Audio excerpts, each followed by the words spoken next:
See, now that's how you write an episodic episode. Hello everyone, welcome to my Star vs. the Forces of Evil Season 2 Episode 6 review. Wow, that's a mouthful. First up, being analytical on a kid's show is kind of silly, especially when it's primarily a comedy. It's not supposed to be a big lore-driven show, just like Rick and Morty is not supposed to be lore-driven. But still, Rick and Morty and the show have an underlying plot that's really interesting to get into the nitty-gritty of. Episodes 3 and 5 are funny on their own merit and have their own sense of worth because it's an episodic type of show. But when you start building up a story in a show and neglect it at some points without actually giving more to some of the characters that you're building already, or create an actually good character, I'm looking at you, Star's Idol, then there's a kind of sense of disappointment when you watch the newest episode and it turns out to just be filler. Okay, negativeness over. This episode was great. Firstly, Buffrog. I absolutely love this character in Me Independence Day and Storm the Castle. They really developed his character in a way that you kind of see what he can do, but not as much as what he will do in the future. On top of that, we get more development on Boofly, a character I didn't really expect to get any development for, but I'm actually really glad I did. He's really interesting and has that cool dynamic between Buffrog that really gives him a sense of purpose throughout the show, not just putting pillows down for Toffee or whatever. I feel like in the future the babies will have some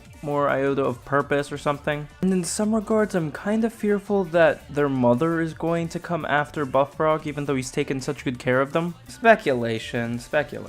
But again, like I said, in character building, it really does this show justice. When you see Marco's and Star's personalities clash as per usual, you're kind of either going north or south on this one. Baby tadpoles were absolutely adorable. I had a lot of fun watching them interact with Star and Marco. The new monsters that are brought up are actually pretty interesting. I'm hoping to see more of them in the future as well. And of course, we cannot forget about Ludo's subtle but definite conquest of Muni. He's definitely starting somewhere, and even though I don't think he's doing this on purpose, he's slowly but surely gaining headway into Muni. It always starts out with something. Oh, and another thing that's interesting. The corn, how much the monsters want it, how much the king wants it. Like I talked in my episode 4 review, this show isn't really black and white when it comes to the heroes and the villains, except of course if you're talking about Ludo and Star.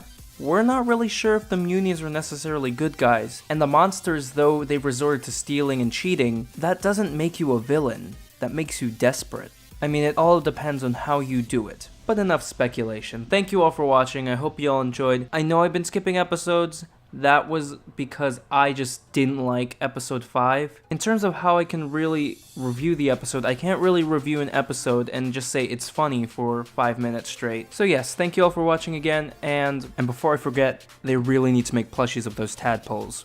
Those things are so cute.